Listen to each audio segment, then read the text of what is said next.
Hello बच्चों, आइए question देखते हैं। क्वेश्चन है हमारा ये, the number of beta particles emitted in the reaction is.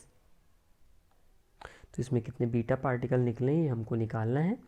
Reaction हमको दी हुई है, अल्फा और न्यूट्रॉन्स की संख्या भी दी हुई है इस जगह पर, और बीटा हमें बस यहाँ पे निकालना है।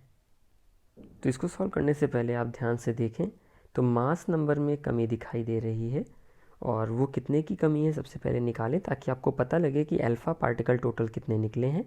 तो रिएक्टेंट साइड पे 239 है, प्रोडक्ट साइड पे 206 है, और एक न्यूट्रॉन का भी हमको देखने को मिल रहा है 1।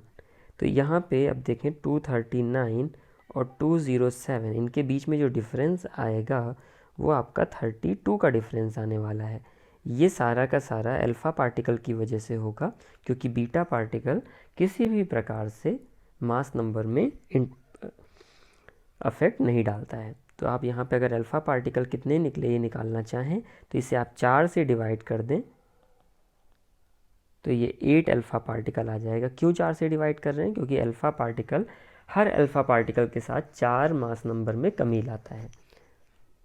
तो 8 अल्फ़ा पार्टिकल निकले हैं।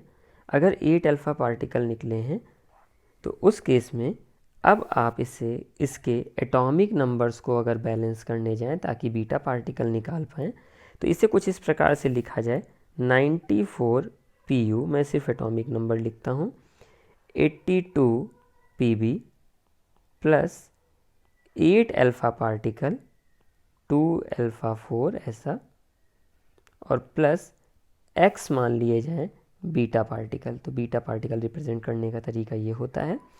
तो अब आप इसे क्या करें, एटॉमिक नंबर को भी रिएक्टेंट टू प्रोडक्ट साइड के बराबर कर दें। न्यूट्रॉन में कोई चेंज नहीं हो रहा था, इस वजह से मैंने नहीं लिखा था, लिखना चाहें लिख भी सकते हैं।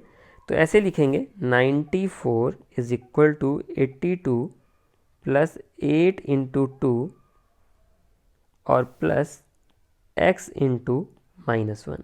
इसे सॉल्व करें तो ये कुछ इस प्रकार से आ जाएगा 94 equal to 82 plus 16 minus x। So x will be equal to 98 minus 94 which is equal to 4। तो यही आपका फाइनली आंसर हो जाएगा 4। यहाँ लिख दिया जाए। आई होप आपको समझ में आ गया होगा बच्चों। Thank you.